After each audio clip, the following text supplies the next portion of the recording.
Hey y'all, what's up? It's your girl Krista B from Those Wrestling Girls, and you know I have to tell you about my dope ass rock shirt that I finally got in the mail thanks to Ripple Junction. Ripple Junction is the best place to get all your authentic tees, whether it's WWE, whether it's The Office, whether it's any show that you love and mark over. You go over there, you order your shirt, you put it on, and boom.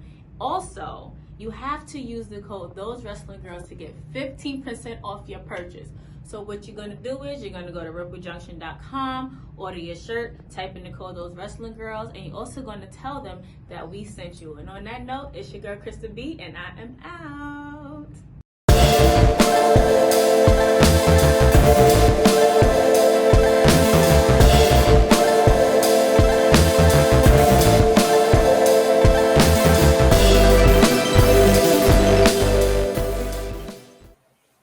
Hey everybody, what's up? We're back. It's Those Wrestling Girls. It's your girl Krista B and Queen PR. And today we have a really, really dope episode coming up. P has been on it with these guests. We hear you guys. We love your feedback. But before we get into our guests for the day, we know we have to do a mental check-in. I feel like these really help us get through, especially because I don't know which planet is in retrograde, but it's not working with me right now. But P, how are you doing? How are you feeling? I'm good. Yeah, it's like the summer is here, so I've been going back to like going out again and like work and then just trying to stay focused. You know how the summer is. Yeah, I feel like adulting, summertime in your 30s, is just like, oh my God, you really got to work all year round. Like, it's not as fun. Yeah, it really isn't. It's not as fun, like, unless you like go out of state or, do, but I'm like, summertime, what's that? Like, I really just want to stay in my house. Same. Decorate, put stuff up, and like my house is my comfort zone. Or watch Law and Order. That's why I've been literally binge watching Law and Order. That's my sister got into Chicago, like all the Chicago shows recently, and I haven't gotten into them yet, but she loves them. I'm like, Chicago maybe PD, that's a new show I need to get into. Yes, the Chicago PD is it, and then when they do the crossovers with Med and Fire. Even when they did the crossover between SVU and Chicago, and it was like in New York. That was good. That was really, really good. That made me be like, maybe I do. I hope we could do like a crossover. They could do a crossover between SVU, Organized Crimes, and Chicago. Like have big shows together. Yes. Dick Wolf, I know your mind. Run my check, but make it happen. Right. Yeah, but yeah, I'm pretty okay. Cleansing myself, cleansing my air, my energy, and stuff. Yeah, I'm pretty okay. Just have to continue to work and press forward because we all know certain situations I'm not for it anymore. So yeah. Right. No, yeah, I totally feel you on that one. And it's exciting too. So today, at the time of recording this, we finally dropped our interview with Chelsea Green. Yeah. Which we recorded like over a month ago. So at that, when we recorded with her, she didn't know where, well, she probably knew, but like we didn't know where she would end up, where she would go to Impact, where she would go, Ring of Honor.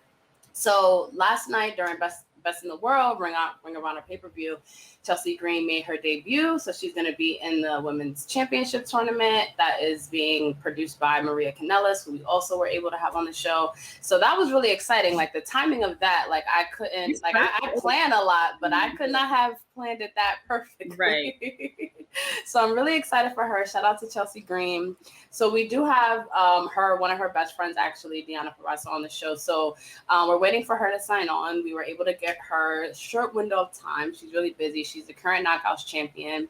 So I was able to interview her a few months ago for The Sun. Because I wanted to do like a story on her, but I was like, I don't really know a lot about Deonna Purazzo because, we watch WWE primarily. She was with NXT for like a hot little second. Yeah. And she got released during like the COVID cuts, but she was one of those people who I was really impressed with even more so after she left, because she left WWE and literally like did not wait. Like it didn't keep her down. Like it didn't, like a lot of people like we think, well, from what we see, like once wrestling is over, it's like their end all be all. But for people, especially like our age and stuff, we're not gonna let one door when one door closes, open the window.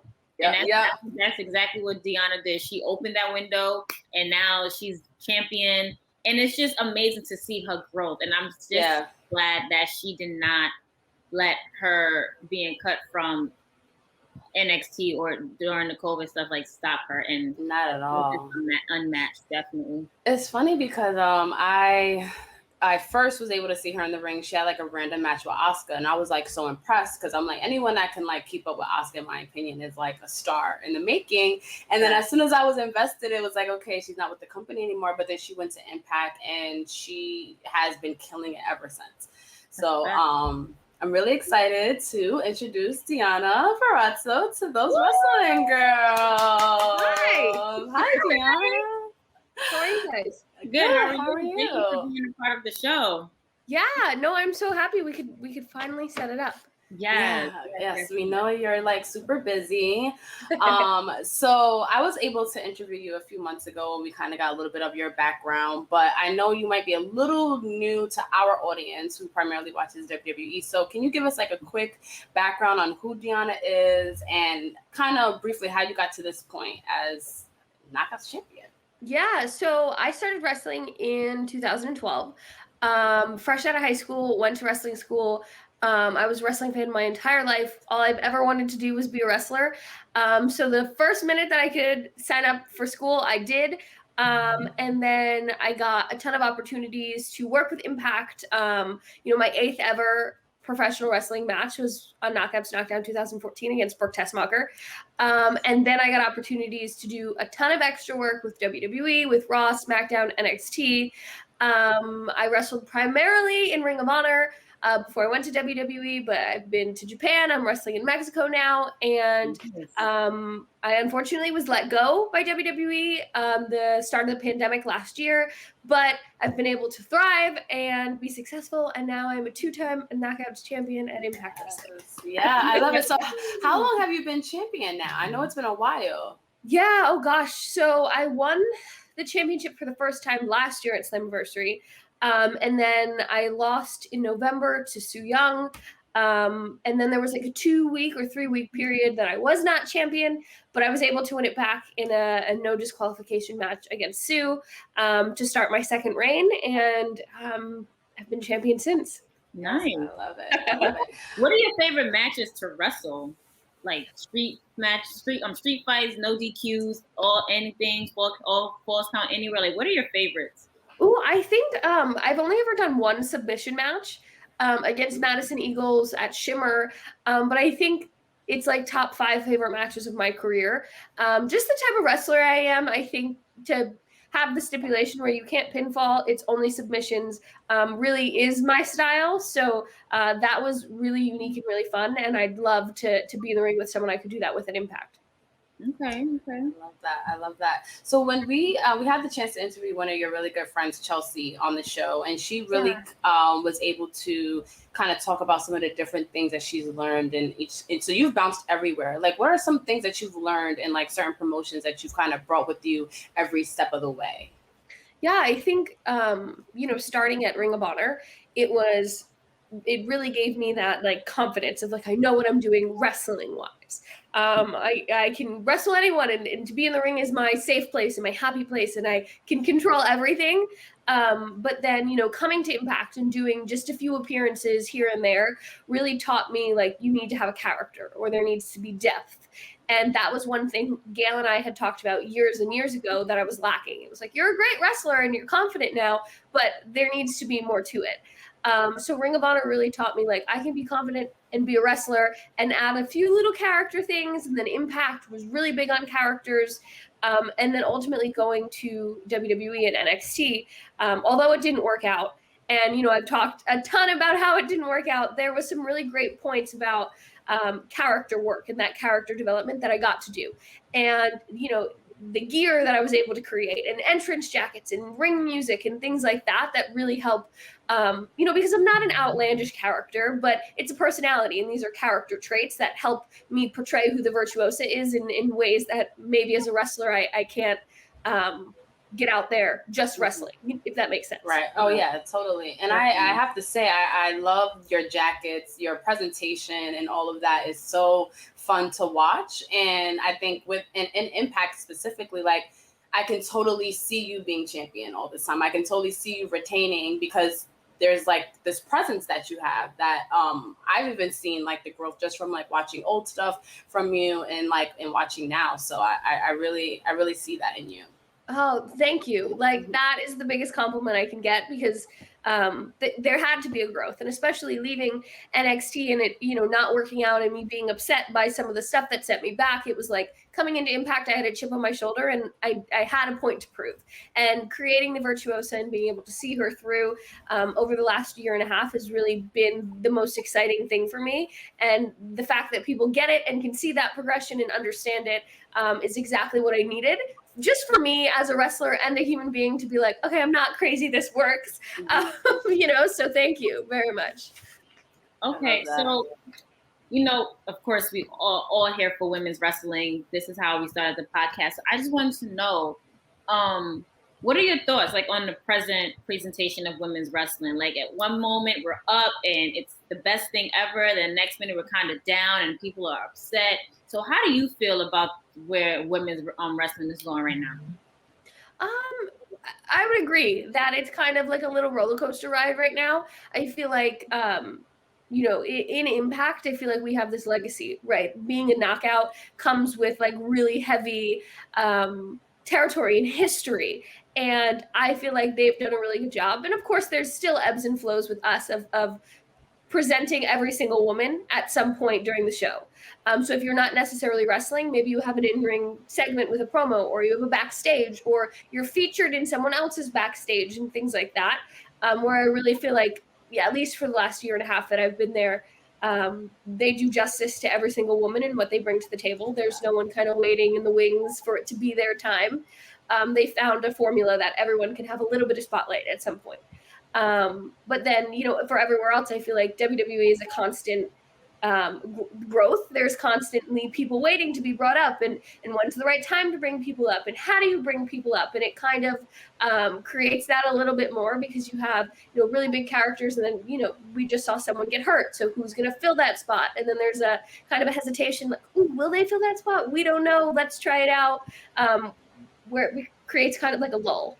And then with AEW, I think finally we're at this peak, and with Britt champion, obviously I'm a little biased because that's my best friend, but I think that, they've done a really good job of, being in business only, 2 years now, 2.5 years, and creating their own stars, creating people who we've seen their growth and their evolution. So while we were kind of like pushing for women's wrestling and we want more of it, it was just timing, and they had to figure out their company and how it was going to flow and who was going to be at the top. And I feel like we finally, with them, are getting that chance. So now it's about building competitors. Yeah. I think people forget that are critical of AEW's women's division, that AEW is still very new. Yeah. And they were able to make such a big splash, but they have only been in existence for a little over 2 years. Do you see yourself making appearances in AEW at all? Oh, I've been very vocal about wanting to be the first woman through that forbidden door. Obviously, we have this bit of a crossover with Impact and AEW, a little bit of AAA right now, and there's a ton going on, but we haven't seen anything with the women yet. So I'm excited, fingers crossed, that there's hopefully a time we could do that, and I want to be the first person to do it.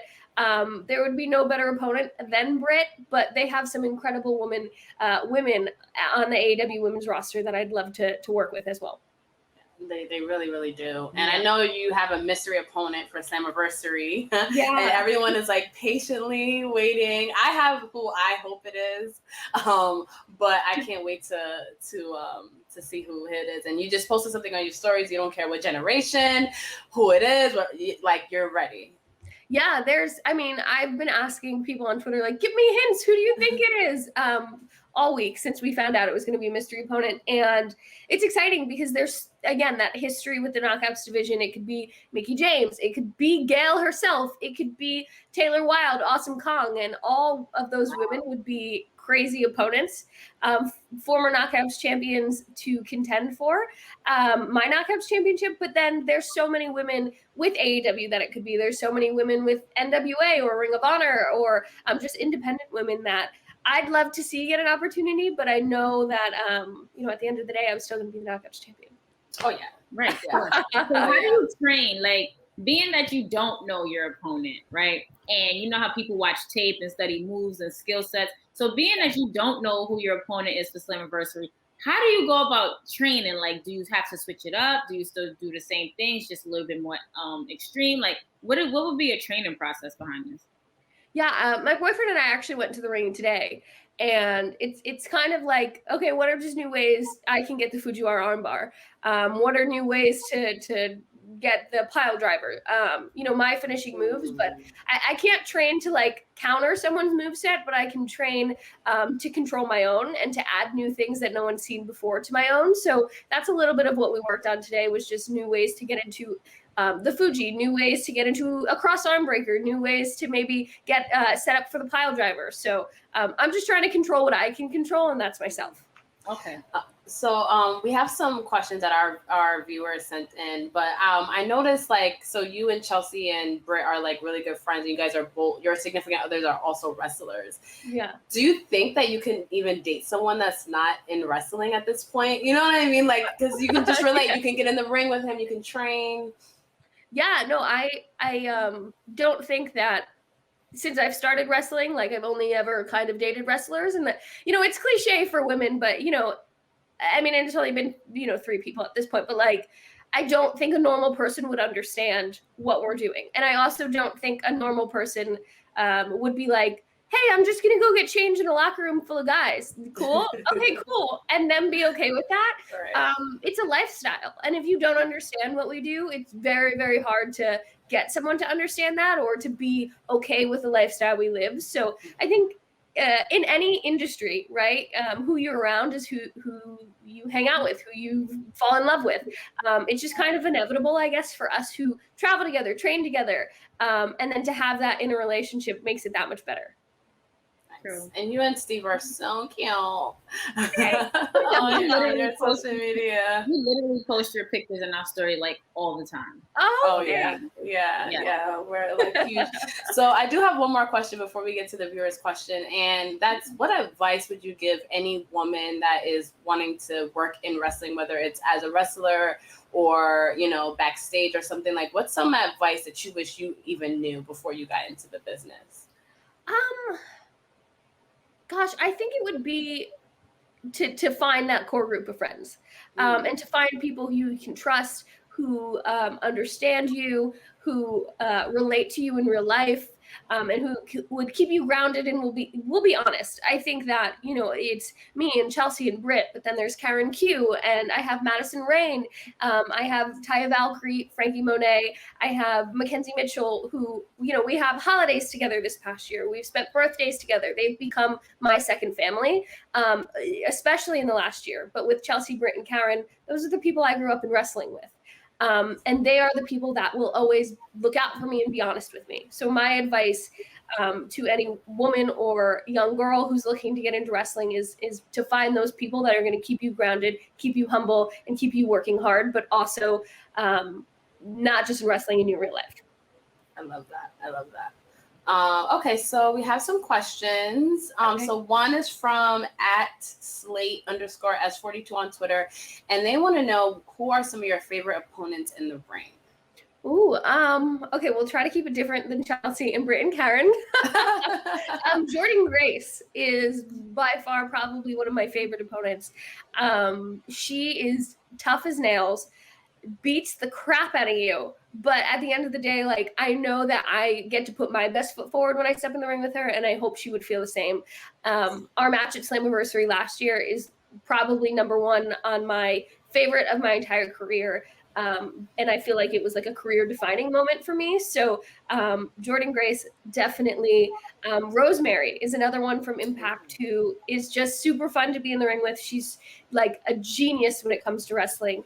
And I'm so fortunate to have her because anytime we wrestled at Impact, my days are so crazy because we do these block tapings. So you're being pulled for interviews or you're being pulled, to film matches or hair and makeup. And it always just ends up, I never have time to put the match together. So she just comes to me and is like, this is what we're doing. And it's awesome every time. So especially from Impact, I would say Jordan and Holly are definitely the two. One more question from @in the hot seat on Twitter. What is the inspiration behind your character? Oh, okay. So the Virtuosa, it's kind of complicated, but so the inspiration came from wanting a different word for like a technician or a mechanic or something like that. So Virtuosa is an Italian word that means someone who excels at art.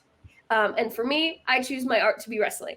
But then the inspiration for the jackets and my music and my outfits all come from different time points in history. I am a huge history nerd. That's what I go to college for. So I really like to tie in parts of like the Renaissance or medieval times and bring those time periods into my outfits to make that connection too. Oh, I did not know that about you. That's so cool. Krista, do you have any last questions for the Virtuosa? I don't know if you remember, Deonna, when I was working, and I tell this story all the time. When I was in grad school, I was working on my thesis about body shaming, and I emailed you, and you were like one of the main people that I interviewed for my thesis about how body shaming in wrestling, like it took its toll on you and other females that you worked with or you were training with or whatever. Has that changed since? Because this was like 2017, 2018. Like, has that changed since? I do remember that. And I feel like my answer to you was like, I haven't experienced too much body shaming. And that I also feel like it's part of what we do. And I still feel that way, except like I have now experienced body shaming. And over the last like 2 years or so, like I gained weight. I'm not afraid to own who I am and own things that I want to work on myself. Absolutely. And I don't think people necessarily realize, especially because we wrestle in spandex and we have our bodies out there. That's part of what we do, but there's a lot more than just like going to the gym or eating right that figure into women's bodies and male bodies, where I went through a lot of stuff that I was in therapy for and it was very traumatic in my life. And that took its toll on my mental health, which then reflected in my body image. And people really, really got hard on me and tweeting and on my Instagram and things like that about like, oh, you've gained weight. Oh, wow. How much weight? Like, and now that I've experienced that, it's like, I do still feel like it's a part of what we do, but I would urge people to try to understand that mental health is a big part of your appearance. It's a big part of how you take care of yourself. And if you're not mentally healthy, you're not physically healthy. And now that I'm in a better place, I can focus more on my diet. I can focus on going harder in the gym. I have lost a significant amount of weight and I've embraced every aspect of this journey. It's just unfortunate that people are so tough on us that we get hard on ourselves when we have enough to deal with as it is. Yeah. I really always commend like female wrestlers in general, because like you said, your body's literally out there and you kind of just put yourself in this position for people to poke. And like Alexa Bliss just tweeted something about her getting body shamed today by some like weird fan, and it's like, that's not easy to do. Like I couldn't put on like, a bra top and spandex and be rolling around the ring, Right. So I really love that you're an inspiration to other young girls that are going through the same thing, and that you were able to, and I love that question, Krista, because it's a journey, like 5 years ago, this wasn't a thing, but now, you did experience it and now you're overcoming it, and people listening to this can also like learn from it as well. So that's really dope.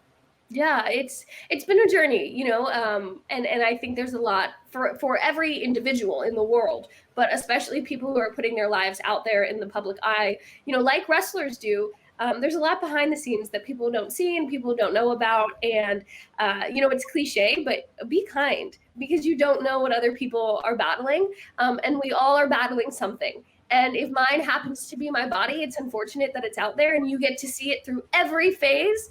But, be kind. And be cognizant that maybe that's not something, I want to read 24/7. Exactly. Yeah.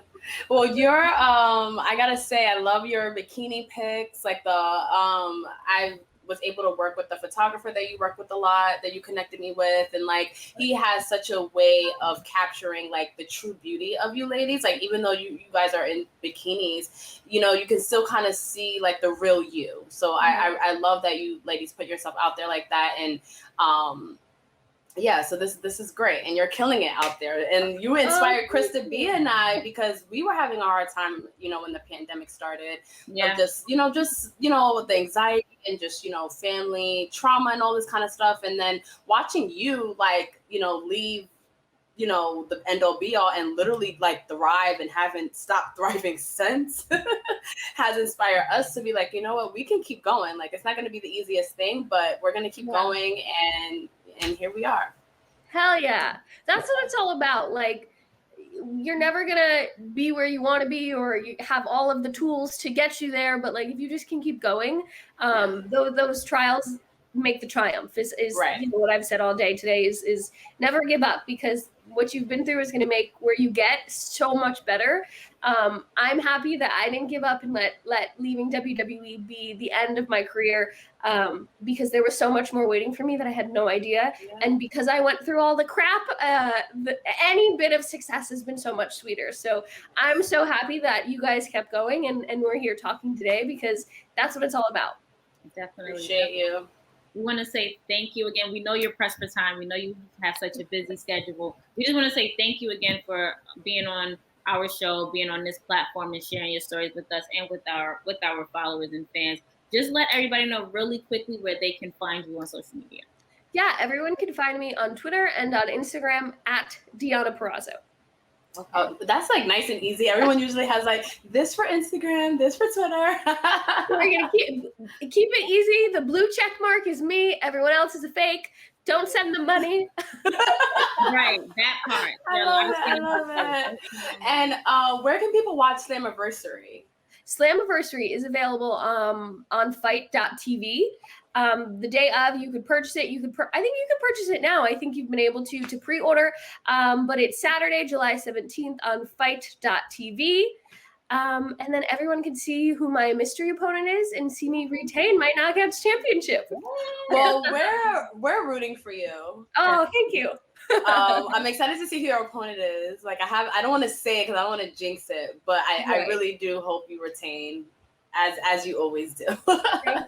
You know what? I have a big match at AAA. It's title versus title. It's not going to be good if I don't have a title. Right, exactly. Oh my god. Yeah, extra motivation. Right. You got this, girl. Well, thank you so much. Thank you, Deonna. Oh, thank you guys so much for having me. The best. Thank you so much. You're welcome. Bye. Bye. Oh my gosh, she's the sweetest. Oh my gosh, she's so nice. That was a lot of fun. I really do appreciate her being on this platform and telling her story. And, she really is an epitome or an example of never giving up after, like I said, one door closed, you open a window.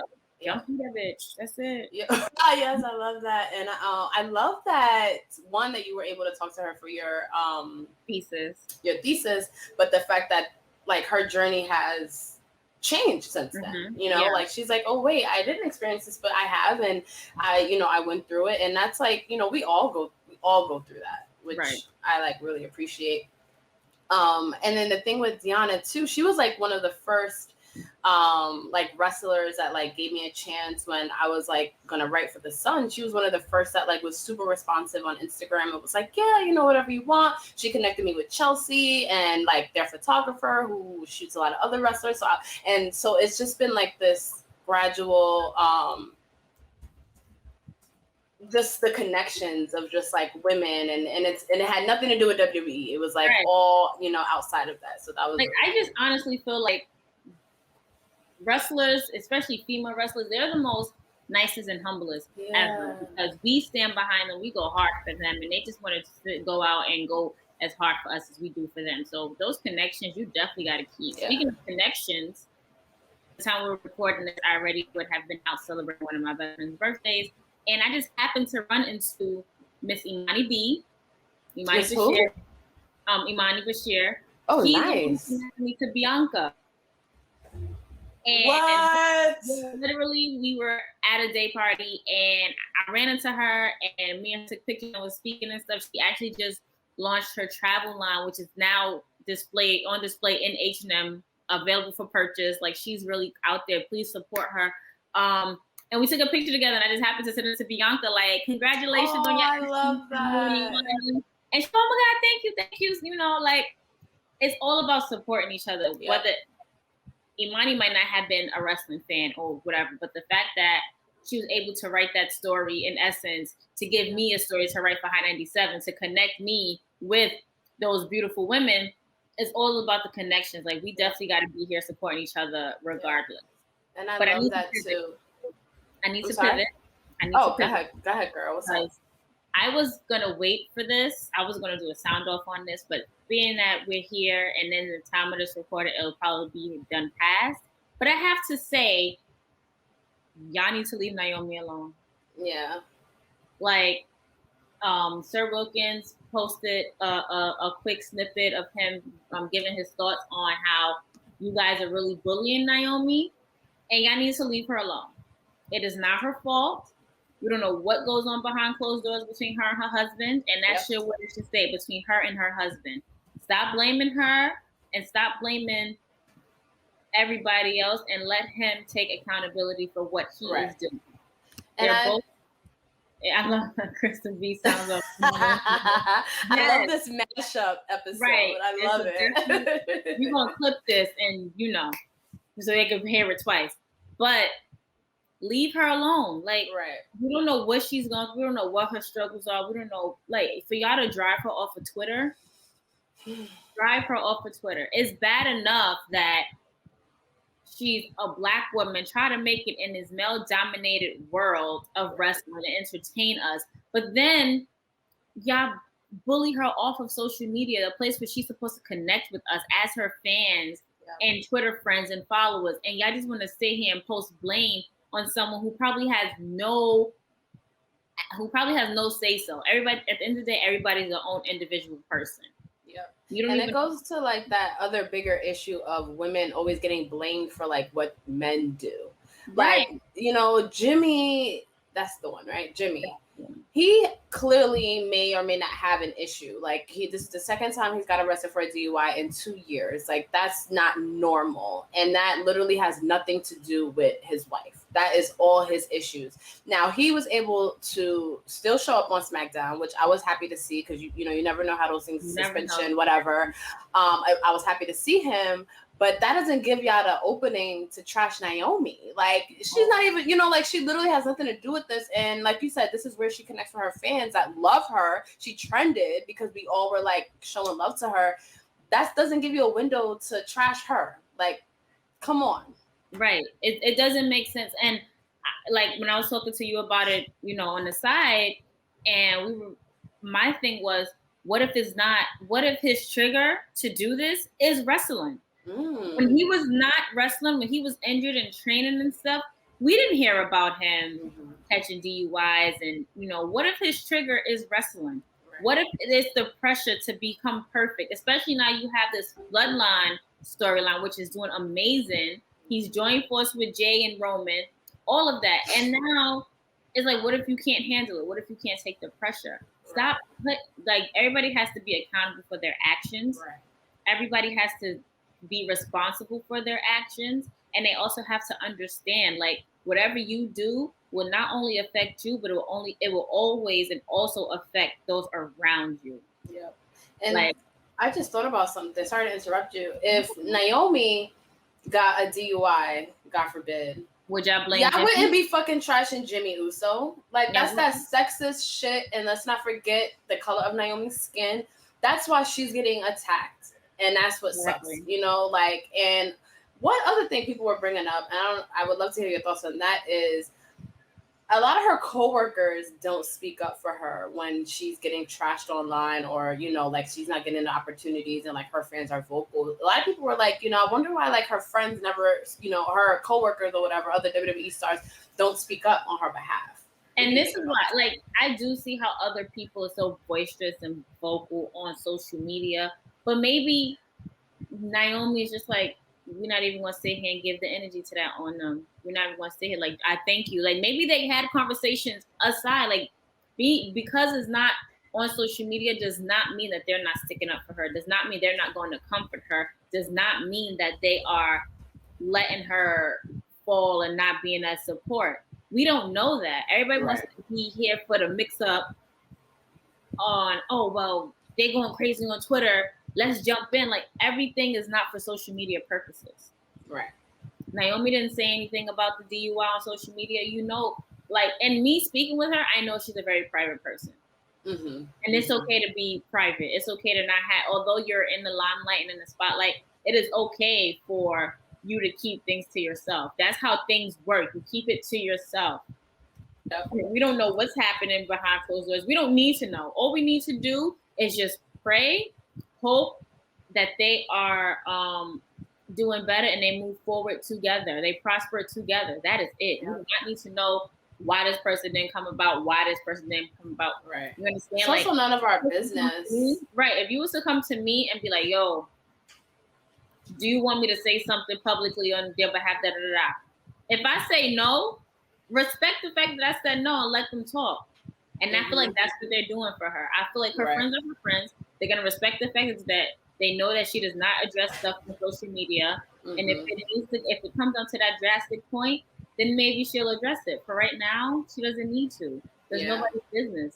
Right. I agree. And also, social media can be so toxic, especially like, Naomi, this isn't the first time she's gone through this. So I feel like for her, it was probably easier to just disable her account and just move the fuck on and just be like, you know what? Like, I'm just not dealing with this. I'm not going to, read all on behalf of my husband's actions. I'm not going to respond to things. I'm not going to read. You know what? I'm just going to, I'm just going to delete it. She's not that active on Twitter also. So, like you said, like, she's a private person. It's not like, her life is going to drastically change if she's, not on social media. And I'm sure her life is way better that she doesn't put everything out there and that she is a little bit, more private than other WWE superstars on that platform. But tonight is Raw, the time that we're recording this. So I'm excited. She's in a fatal 4-way match tonight. So I hope that she is on Raw. And that she can compete this Sunday for Money in the Bank. And, hopefully, we always root for Naomi to get the opportunities that she, like, deserves that she never gets. So I hope that she shows up and shows out like she normally does. Definitely. Thank you for allowing me to pick sound off. Oh, of course. I love this because we've been needed to address this for a couple of days anyway, because one, Naomi's our girl, and two, what the fuck? Y'all stop being weirdos. So now you got a 2-for-1. Y'all got a sound off in the episode. Yes, with the virtuosa, Deonna Purazzo. She's so sweet. She really is. And she was like us. She's been a fan of wrestling since she was 9 years old. And literally as soon as she turned 18, she started training to be a wrestler. And she has not looked back since.